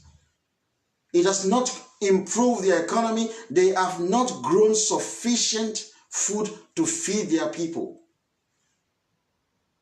It's 0.1% of the population of the people in Norway are into farming. It's 0.5%. Norway has 3% of arable land, yet it uses mechanized agriculture as a sustenance of its economy. Federal government is asking people to go back to farm, to use hoe and cutlasses. England, only 1.5% of the people in England are involved in farming. Only 1.5%. 48% of the food that we consume in England are imported. They are not grown in England. 48%. Yet, in every indices of human endeavor, England is a better nation than Nigeria. Yet, only 1.5% of their people are involved in farming. 50% of Nigeria's current population is involved in farming. Yet, we are the world poverty capital. You elect stupid people as president of Nigeria. You think if Vice President Oshibajo is the president of Nigeria, he's going to be asking people to go to farm? In Yoruba land, we need around 50,000 farmers. 50,000 farmers only to attain food sufficiency across Yoruba land. We were producing enough food with less than 50 farm settlement under regional government. If we go back to regional government today, we only need 50,000 farmers across Yoruba land to provide for our food consumption, and we will have enough for export. They have to go into mechanized farming and precision farming. You don't ask people to go back to farm. How did we do it under regional government? After Awolowo invited the Israeli to come and build this farm settlement that is less than 50, he started building industries. Then he gave free land and free seedlings to farmers. Asked them to go and produce. So farmers, as they are producing, the regional government were buying up their produce. So if you are a farmer, you produce, say, 100,000 boilers. The Yoruba government will buy everything and give you your money. You start another set of production immediately. The Yoruba government then have built industries, secondary industries, like they buy oranges from our farmer, they take these oranges down to the canning factory where they turn it into juice. They pay for it immediately. How? Awolowo established marketing boards. People are brilliant in Yoruba land. The suspension of our constitution by the Igbo destroyed us. You bring this constitution back, you will see how great we will be. The stupid police who are harassing me will never try that on any Yoruba citizen. If you bring back regional government. Awolowo established marketing board. He first brought the Israelis, built farm settlements, then gave free land and seedlings to farmers. He was building secondary industries, factories that would turn cocoa into chocolate, factory that would turn cotton into yarn, yarn into textile, textile into clothing. He built this secondary factory. Then the farmers will grow their crops. The Yoruba regional government will buy up everything cash down. They have built enough storage facilities. They put them there. They send some of these to the secondary industries. Then they export some. Stupid regional government, as you might want to say it, the Igbo, they don't like regional government. But that regional government was able to do so much for us. We don't call it a stupid regional government. That was the greatest source of our advancement as a people, as a region. But the ridiculous unitary government of presidential system is asking people to go to farm. 50,000 farmers in Yoruba land doing mechanized farming will absorb everything and provide us enough food. If we can do it under regional government, we would do it again. So if we have 50,000 farmers, just 50,000, with access to loans for mechanized farming and precision farming, the government will again have the marketing board. The marketing board will buy all of their agricultural produce and put them in storage, pay them cash down so they go back to produce more. And these goods and this produce in storage can be taken to our secondary industries to turn them into finished products. And we will sustain our life. But folks, it comes down to the money bills, taxation. There is no money to do this in Yoruba land anymore. The taxes that you pay goes to Abuja. That is why you are poor and miserable. That is why stupid English police think that I don't have alternative to their country, that if they don't harass me, I have no country to go to. I'm a Yoruba citizen. My homeland is better than England. It is the English who are stealing our wealth through neocolonialism or supporting minority Fulani that have frustrated all the Yoruba all over the world. And we will shame you. Our generation will defeat you. You've never defeated us in any war. We will shame you. So you see,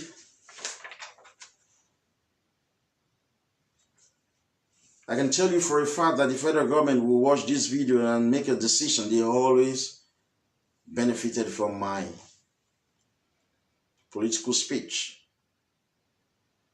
But in fairness, believe you me, I'm not happy with this police. I think that I'm just going to do something silly to them when I just see how much money that I have to spend, the time and energy we'll have to. It just doesn't make me happy. Believe you me, it's just shit. It's just shit. And then you're about you're making mistake when you see somebody that has the state of mind, the wealth with her to help to change the course of your history. You don't allow them to suffer.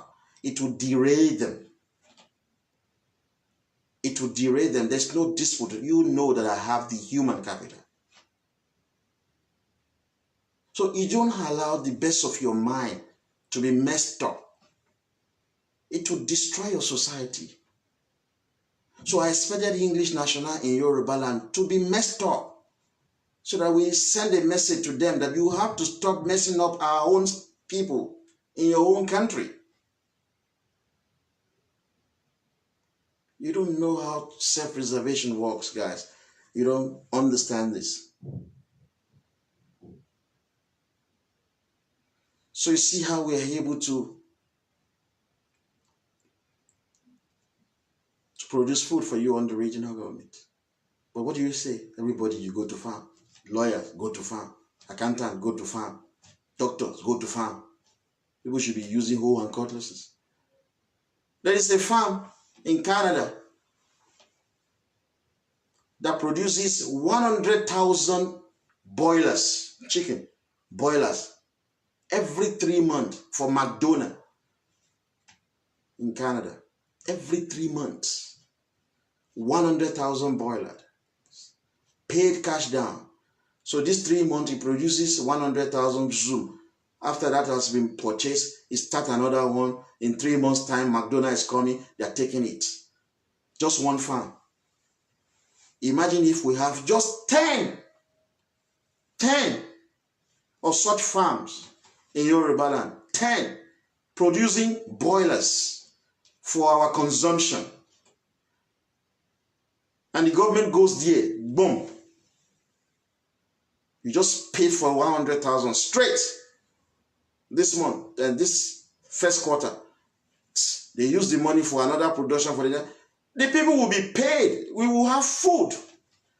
It is not difficult to govern a nation. It is nothing difficult. The Fulani are ridiculously stupid. They are immigrants being used by the English to destroy Yoruba land. I'm an immigrant in England. How come their stupid police continue to harass my life? Why is it that I'm not ruling them, the Yoruba who are in England? Why is it that we're not ruling over the English in their own country? We are immigrants. Fulani are from Futa Jalon and Futa Toro in Senegal and Gambia. They are not part of Nigeria. They are not indigenous to Nigeria. They are immigrants like me that I live in England.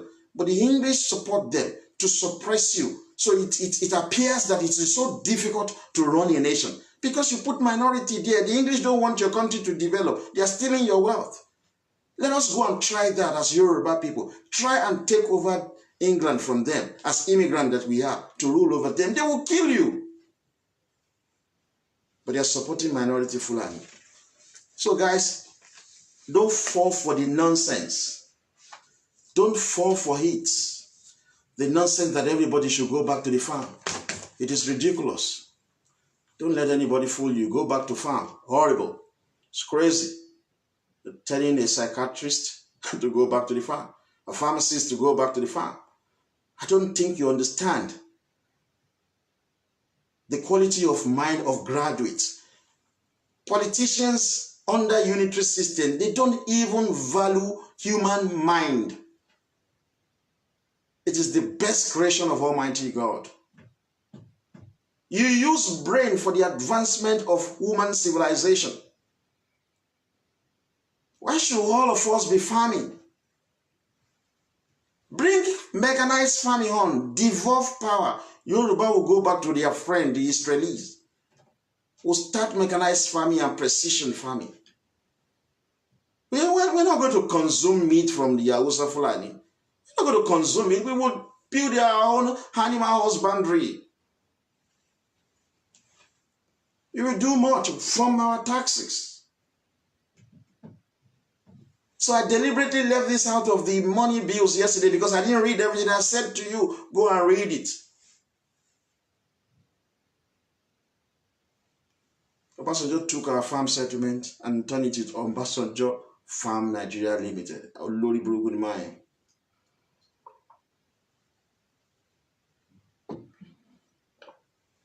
There's a guy, Israel Njoku. You cannot even spell fool correctly. He said I should stop talking about Igbo. I don't like you. I don't have to pretend about the reality. You messed up Nigeria. You see, this is something I hate them saying. This guy saying, come to Nigeria, let us see. You see, that's how the English police are proud. They believe that they can assault us and get away with it, that there's nothing we can do. Look at what the Igbo is saying. Come to Nigeria and let us see. I'm a prince. You understand? And I cannot even come to my own homeland. That is slavery. That's what they do. This is destroying Yoruba land. That's the same thinking of the English police. If the English knows that we have gone back to regional government and there are English working in Yoruba, and believe you me, they will not mess you up the way they mess us up in their country now. They know that they do shit to us. We mess up English national in Yoruba land. But they know we don't have our nation any longer because our constitution has been suspended. So we're not independent. We're not free anymore. We have no liberty anymore. So that's why the English will treat us very badly in their country. The Hausa Fulani will come into our space and dominate us. The Igbo will come into our space and mess our life up. That is why an Igbo is saying to me, come to Nigeria, let us see. Imagine we go back to regional government where we control our police, where we control our military, where we control our custom, where we control our immigration, where we control our border, where we control our seaport, where we control our airport, where we control the taxes that we pay in Yoruba land. If I talk like this, I come into Yoruba land, it will be Yoruba citizens that will be in charge of police. Yoruba people love what I'm doing. They won't arrest me. But because we run unitary system, that is what gives that stupid Ogbonna Nwocha to say to me, come to Nigeria, let us see, because they know the Fulani will arrest me and put me in prison. This is slavery. That is why the stupid police will have arrested 8 times. Look, let us be honest. You are arresting me first, second time. I should have left their country and return home. Where do you think I want to return to? Where they're going to lock me up in prison. So they continuously arrested me. I continue to endure it. They know I have no choice because Yoruba land is not in power. Yoruba citizens are not ruling Nigeria. We don't have regional government. That is more or less the reason why the stupid police are messing me up. That is why the Igbo are saying to me, come to Yoruba and let us see. They will never say that if Tinubu is the president of Nigeria. They won't say that. The Igbo will not threaten me to come to Nigeria. If a full-blooded Yoruba citizen is the president of Nigeria, in which Yoruba will control the police, control military, control immigration, control everything, you think English will be harassing you if Tinubu is in power? You don't know anything. You know, in England here, they were using Hausa language to advertise for people to come and buy goods because they know that the Hausa Fulani controls the money of Yoruba people. If Tinubu is the president of Nigeria, they will start respecting Yoruba in England. You know the English are cunning people. They will start respecting us. Now, they treat us anyhow because they know that we're useless. We have no power. We have no homeland. Our constitution has been suspended by ordinary criminally minded Igbo. You're telling me, folks, just wait, Igbo. Wait until Tinubu gets there. I will dare you then to threaten me to come to Nigeria. Wait until he gets there. We know this game. We're going to play it for you. That's why we believe in the use of chemical and biological weapons. So that stupid idiot like you stop threatening Yoruba. You're telling me to come home. A prince of Ogakoko. If I'm coming home, I want to go to my father's homeland. But these guys will say, come. In my own homeland, I'll be arrested by foreigners. I'm put in prison. I live in England as a foreigner. English police are messing my life up, arresting me every time like a common criminal. Guys, I don't think you know the definition. I don't think you know the definition of slavery. So, let us quickly round up the part 3 of the chapter 2 of the Constitution of Western Nigeria. Let us quickly round it up.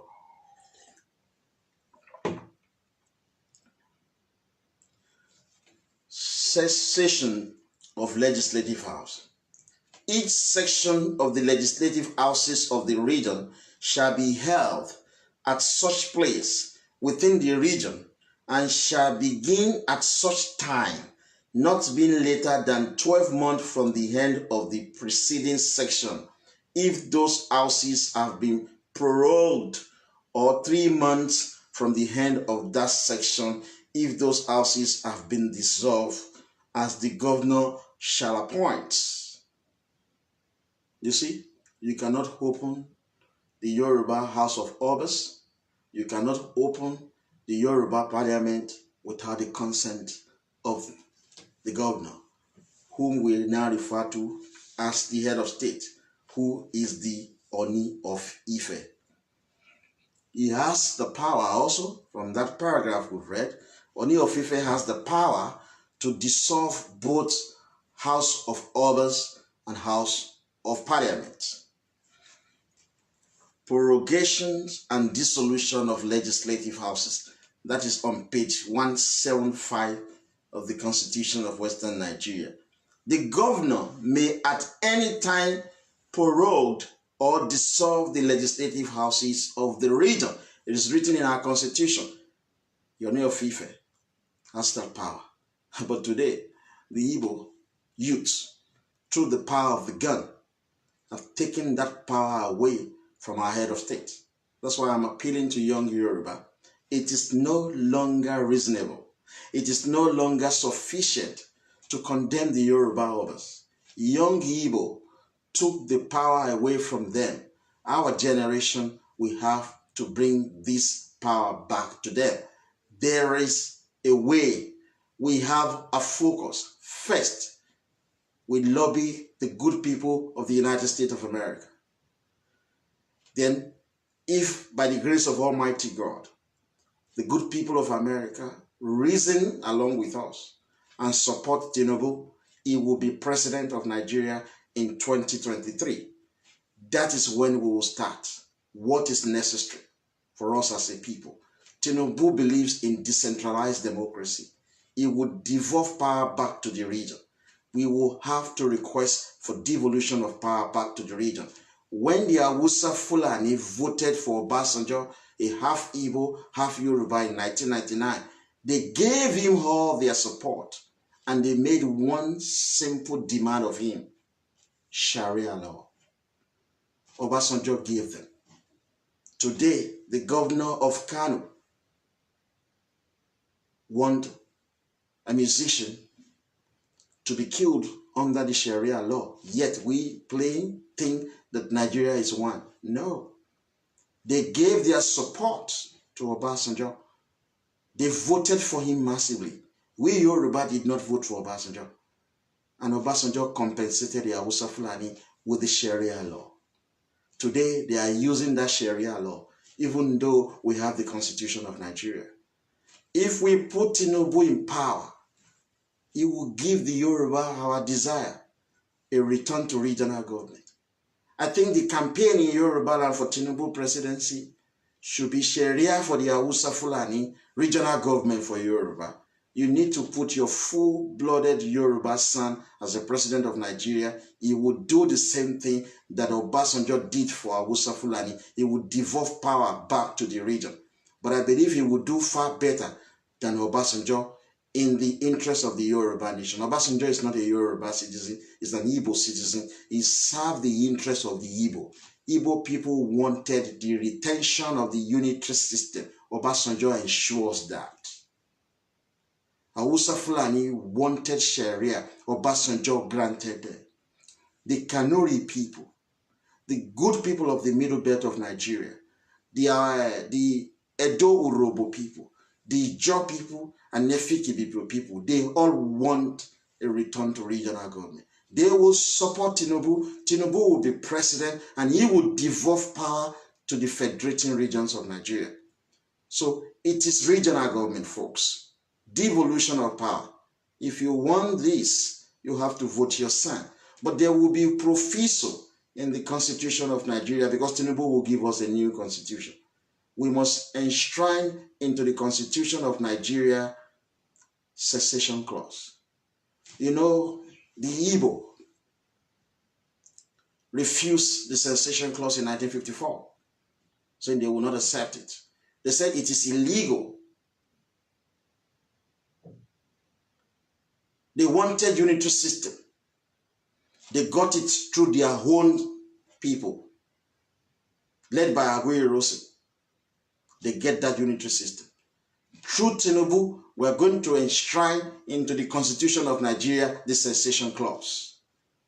Through Tinubu, we're going to devolve the military. So there will be Yoruba National Guard, Igbo National Guard, Hausa Fulani National Guard, Kanuri National Guard, Edo Urobo National Guard, Efik Ibibio National Guard, Ijaw National Guard, Western Middle Belt National Guard, Central Middle Belt National Guard, and Eastern Middle Belt National Guard. We will all control our home military and harm our respective citizens. So the idea of people being killed in southern Kaduna will be a thing of the past. I can tell you for a fact that the Kanuri people will vote for us. The Ijaw people will vote for us. The Efik Ibibio people will vote for us. Edo Urobo will vote for us. The people in Western Middle Belt will give their vote for Yoruba. The people in the Central Middle Belt will give their vote for Yoruba, as well as the people in the Eastern Middle Belt. These people in the Middle Belt are suffering. They face the skirmishes every now and then. People shout about Fulani killing people in southern Kaduna, Fulani killing people in Nasarawa, in Taraba, Fulani killing people in Kogi, Fulani killing people in Plateau, because these people do not have devolved police power, devolved military power. They cannot defend their own territory. If you devolve these security institutions along regional line, all of these killings of the Fulani will end.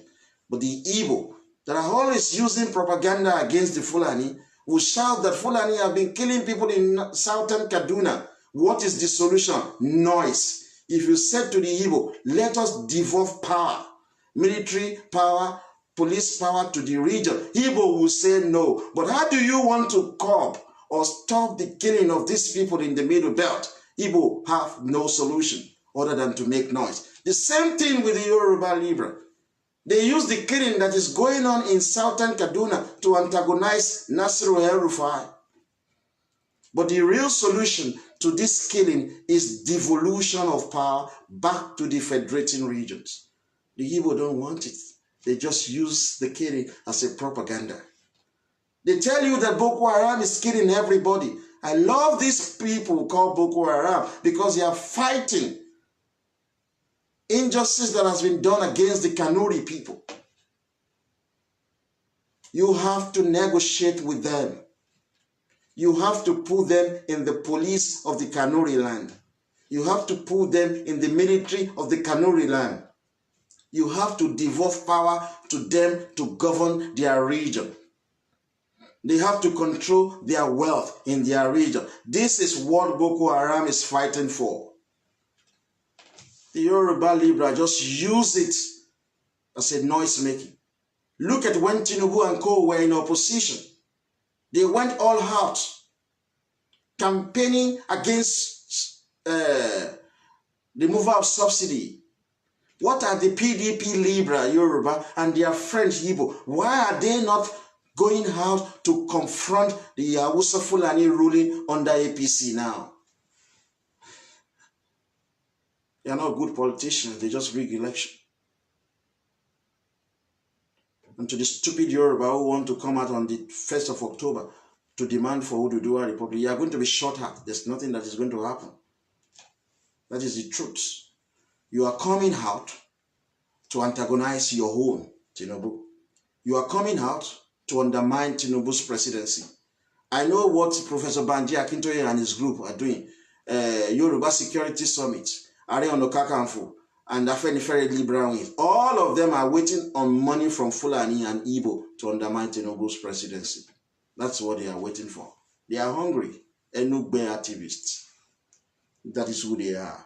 So folks, to go back to this constitution, you see, it is only the Oni of Ife who has the power to dissolve our parliament.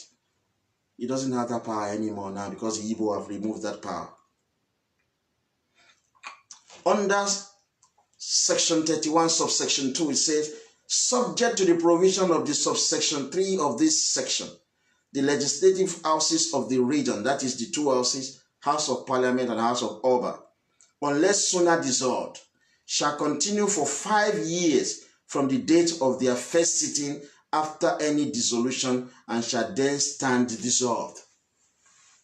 Unlike this useless presidential system that we have, election is extremely expensive and every 4 years we go and vote. Very expensive. Under regional government, you elect members of parliament across Yoruba land for 5 years. 5 year gestation period is enough for you to formulate a policy, implement that policy, and see the benefit of that policy within that 5 years. 4 years is too small. But I do not agree with the horrible Igbo when they made their suggestion saying that each president, we should have 6 vice presidents, we should have 1 president, and they should rule for 6 years. And they rule for 6 years. If the president from one region dies, one of the 6 vice presidents from his region will take over. Because the only thing Igbo are thinking of is the continuation of the unitary system. So that one day they will control the presidency and use the power of the guns. Because the presidents will run unitary system. They want the power of that gun to kill Yoruba people, to control our world. That's why they are always articulating for zoning.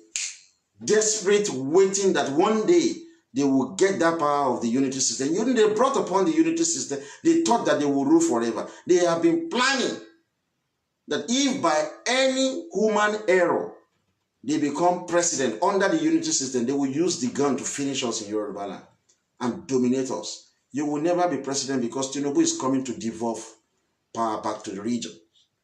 So you see, we were having 5 years administration, unlike this ridiculous 4 years that people just go to election, you sleep and close your eyes, the next day you wake up, it is 4 years already. What can you do? Let's look at what the Constitution says about war. I'm reading from page 175. It says, at any time when the Federation is at war, the legislature of the region may from time to time extend the period of the 5 years specified in subsection 2 of this section for not more than 12 months at a time. So let me now use this. I just decided while reading this to raise issue around this particular section. I want to impress it on the Libra. You have created your own flag. Look, all of you Libra, it is what I have done personally as an individual and collectively as the president of YF that all of you are speaking on. You have not done your own independent, distinct research to canvass for the interests of the Yoruba nation to leave Nigeria. It has been what I have done as an individual and as a collective, as the president of the Young Yoruba for Freedom. You have no clue. You created your own horrible flag. You couldn't create your own national anthem. That's why you continue to adopt the Yoruba national anthem. Everything, you gave us a ridiculous name. You first of all call us Oduduwan. You said our nation is Oduduwa nation. You later brought about, you call us Yorubian. Olushini. Mowi. That is the problem, then. Let me say this to you, Libra. If Yoruba should opt out today from Nigeria, there is no vacuum in the political leadership. The current elected government of the APC will form the Yoruba national government. Oni of Ife will assume his position as the head of state. Alaafin will assume his position as the president. Tinubu will be the de facto prime minister. All the governors that you see will be the governors in the provinces that will be created. For instance, if we're going to make additional provinces in Ogun State, let's say Ijebu province, Egba province, Yewa province, Remo province, 4 provinces. Currently, APC is the governor of Ogun State. All of these provinces, if they are going to use governor or mayor, they will be from APC. It is their ruling party. In Oyo states, if we're going to create additional provinces like Oyo province, Ibadan province, Oke-Ogun province, Ibarapa province, and we add it to Ogbomoso province, UPDP will control all these 5 spaces because you are currently the governor of Oyo State. You understand? There is no vacuum. So in case there is war, this constitution says the lifespan of the current legislature of the region will be extended every 12 months. So you see, you think that it is when Yoruba get out of Nigeria that we will start thinking about constitution, right? That we will start thinking about coat of arms, that we will start thinking about flag, that we will start thinking about national anthem, that we will start thinking about this and shit others. No, everything is in place. Even this constitution recognizes a situation of war. All the people in power will remain. They will now be adding 12 months to their duration. If the war continues beyond 12 months, there will be another 12 months. If the war lasted for 5 years, they will continue to be in power. But after the war has ended, then we can now have election. Yoruba land is not in vacuum. So take note of that. There is another one that I want you to listen to. I'm still reading from page 175, section 4. It said, in the exercise of his power to dissolve the legislative houses of the region, the governor, that is Oni of Ife, shall act in accordance with the advice of the premier. However, that if the premier recommends a dissolution in a case not falling within subsection 5 of this section, and the governor consider that the government of the region can be carried on without a dissolution, and that a dissolution would not be in the interest of the region, he may refuse to dissolve the legislative house. What this section is saying, that the governor, that is Oni of Ife, needs the advice of the premier, that is the prime minister. whether to dissolve the legislative houses or not. Even if the Prime Minister considers that the assembly should be dissolved, the governor has the prerogative to say otherwise. That was what happened in the case of Akintola. Oni of Ife removed him from office because the parliament had a vote of no confidence on him. But the Fulani came and the Igbo, they messed up everything. You understand? They messed up the country, which actually consumed them. But let me just go further and speak more on the dissolution of the legislative of the region. The governor shall dissolve the legislative houses of the region if the House of Assembly passes a resolution that it has no confidence in the government of the region. What I'm reading to you was taken to the previous council here in London when Akintola was removed. Previous council used to be their Supreme Court. They never had a Supreme Court until Tony Blair established a Supreme Court. Now look at that paragraph very well. It said, the governor shall dissolve the legislative houses if the region, of the legislative houses of the region, if the House of Assembly passes a resolution that it has no confidence in the government of the region, and within the period of 3 days, beginning with the day on which the resolution is passed, the Premier does not resign or recommend a dissolution or does recommend a dissolution.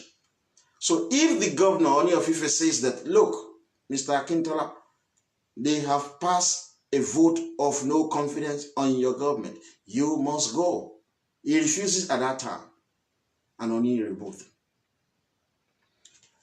Because at that point in time, the power of the military was not devolved to the region in full force.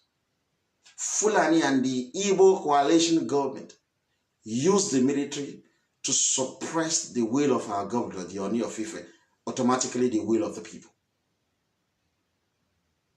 Subsequently, they have been using the military to suppress the Yoruba nation. And I've said to people, without the solution of the federal military, by devolving the power of the military to the region, there shall be no freedom for the Yoruba nation unless we take the presidency of Nigeria and keep it forever. In America, they devolve power of the military to the state. It is the same thing in the United Kingdom. They devolve the power of the military to the regions. But the Igbo and Fulani will continue to argue that we must have one military under the president because they are looking for a day that they will control that president and use it to kill you. Imagine Igbo as the president of Nigeria. I have already taught my life how it's going to be. If by any human error, Igbo, the police will mess my life up in this country because I have no place to run to. They will mess my life up. I will live a miserable life. Imagine if Hausa Fulani continue to be president in Nigeria with all the awareness we've created for Yoruba nation. I will live a miserable life in England. It's not a place I would love to live because of the attitude of their police. Now, think around this. Tinubu, president of Nigeria, a full-blooded Yoruba citizen. Even though I'm now in my middle age, we will take that opportunity as Yoruba people to make Yoruba land great. It will be the greatest opportunity on earth for us to free our homeland from slavery of the Igbo and Hausa Fulani supported by the irresponsible English establishment. If we miss it in 2023, our generation will grow old, living miserable life, full of regrets. Tinubu generations would die in misery. It will be difficult for our children to survive. 2023 is not a joke. That will be the exact 30 years that a Yoruba citizen won the presidential election of Nigeria. His wife was assassinated. He himself was killed by the Igbo and Hausa clan. Our life will be miserable. Think about it, folks. We will never be great again. Believe it or not. If we miss it in 2023, that is why I have said to the Libra, I use my personal life as an example. I have been arrested by the police 8 consecutive times of my life. I don't think any black man has such a record in this country. 8 consecutive arrests. Not once have I been found guilty of anything in the competent court of law. But I continuously ignore this person because of the intimacy between us. I continue to ignore this person. And this person continued to make allegation, increasing this allegation to such an extent of going to the police and said that I'm a terrorist. I ignore this person. This person moved to such a delicate level to wish terrorism upon me that could have put me in prison for more than 20 years, in which I would never set eyes on my children until they are already parents. It is a failure on my part not to give it back to this person the way this person has been giving it to me. I want young Yoruba to learn from this. If we do not use organized violence to take back our liberty and freedom from Igbo and Fulani who suspended regional government, we shall never be great as a people. We will continue to suffer at home and abroad. Ask people who live abroad, who are extremely intelligent and smart. Call them. Ask them to speak the truth to you about their living experience in North America, including Canada, America, and across European countries. Let them speak the truth to you. I lived 13 years in England now. I have never been miserable in my life until I started living in England. I have never been depressed in my life until I started living in England.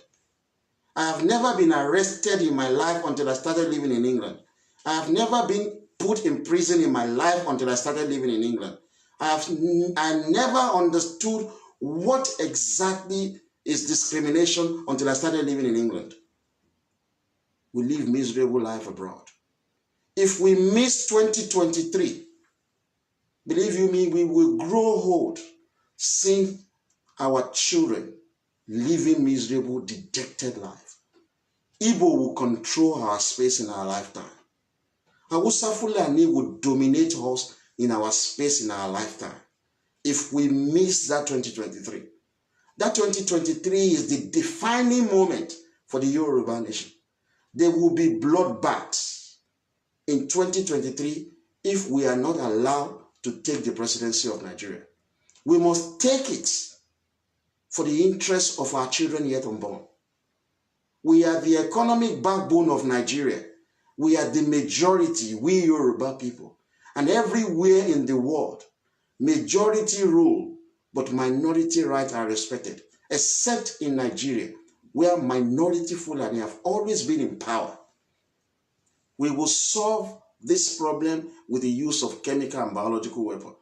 But God willing, if we get the support of the good people of the United States, the good people of Israel, the good people of Brazil, the good people of France, the good people of Portugal, the good people of Germany, if we can get their support, including people in Cuba, Puerto Rico, and other Yoruba states, including Benin Republic and Togo, if we can get their support, we will get the presidency, devolve power back to the region, and we can concentrate on making Yoruba land great.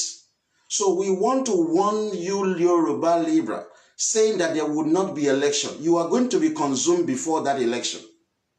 If you cannot stop the local government election in Ondo, If you are not going to be able to stop the local government that will take place in Osun, if you will not be able to stop the Ondo State governorship election and Edo State governorship election, we dare you to come out on the 1st of October 2020 to say that you want to protest against 2023. You shall be consumed. The Yoruba nation have suffered for far too long. We cannot be living abroad, miserable life. We cannot be living wretched life at all. I want young Yoruba to prepare for the use of chemical and biological weapons. We need back our freedom. We must fight to get back our freedom. And to end today's speech on the Constitution of Western Nigeria, I deliberately put this to be the last. And this says under Section 5B, if the office of the Premier, listen to this, I'm going to put to shame Femi Fani-Kayode, who says that his father was Deputy Premier. A bloody lie. If the office of the Premier is vacant and the governor considers that there is no prospect of his being able, within a reasonable time, to appoint to that office a person who can command the support of the majority of the members of the House of Assembly, the governor shall dissolve the legislative houses of the region. Ladies and gentlemen, you can see from the Constitution of Western Nigeria, that is the Yoruba Constitution, there is no such office as the office of the Deputy Premier. Late Remi Fani-Kayode, the father of Femi Fani-Kayode, he was never our Deputy Premier. Femi Fani-Kayode is a bloody liar. This is what the Constitution says. If the office of the Premier is vacant, the governor considers that there is no prospect of his being able, within a reasonable time, to appoint to that office a person who can command the support of the majority of the member of the House of Assembly, the legislative house shall be dissolved. There is no position of Deputy Premier. It is only the office of Oni of Ife who can hire and fire. So, ladies and gentlemen, this will be the end of today's speech. I'm calling it political speech because that is what the police have called it. So day 4 has ended. I thank you very much. But we apologize that we will not be able to continue with day 5 tomorrow and day 6 on Sunday. But this will now be shifted to Monday because I need to read court paper. You understand? I need to be on top of my game. And we've thanked everybody that have made donation. We spent money on this court case. And I hope that the Yoruba government will just help us to put to shame this irresponsible police in England. They've done so many horrible things to Yoruba people. Brilliant mind. They just want to mess us up. I want the same treatment for English national in Lagos and Ibadan. That is what I desire. I want the help of the APC to put to shame this irresponsible police in England. How can you arrest an innocent father 8 times? The very first time they arrested me in the presence of my 7-year-old son, he was kicking them and they put me in handcuff and I was telling them, I don't want my children to see handcuff in my hand. And they deliberately show my son that handcuff because they want to impress it on him that it is cool to be handcuffed because my son is Yoruba, is black. That is the same treatment that we will give to English national in our own country. We will arrest their fathers and show to their children his handcuff. We will treat you the way you've treated us. We will give it back to you. And we say to you, you've never defeated us in any single war. You can't win this. I hope the government of the APC will step in to help me assuage my legal fee, because these people are messing me up big time. They are messing us up, and it is upsetting for me, believe me. I spent considerable time, energy on this useless case. And I want the Yoruba youth to treat their own citizens the same way they treat us in their home country. I want you to do that. It's ridiculous. And eternal shame to this person who made this allegation, and then you know what you're facing now. You haven't seen anything. That you can do evil towards somebody is unbelievable.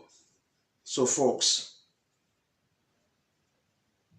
thank you guys. I don't know whether I can get some of your comments. You sure? An eye for an eye, yeah.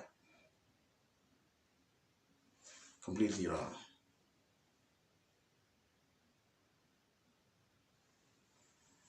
You see a lot of horrible evil. they are very afraid of me, evil. They are very afraid of me.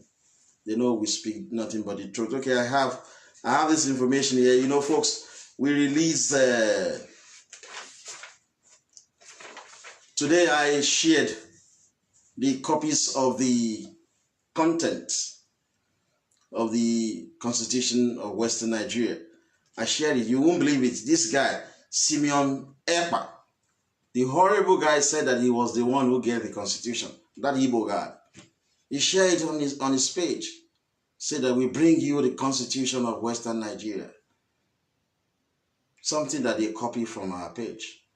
These guys are just pure propagandists. That's all they do. That's everything they do. Simeon Ekpa or something is a propagandist par excellence. He lies. He lies. Horrible Igbo that you are. I don't like you, Igbo. You should know that. So I'm always hitting you hard. You understand? I'm always hitting you hard. So you're always very upset because we speak the truth about your stupidity. You destroy Nigeria, Igbo. You are common criminals. You do crimes. You do drug everywhere. You're doing baby factory. You destroy people. So I have a report that I'm reading about what you are doing in Ivory Coast.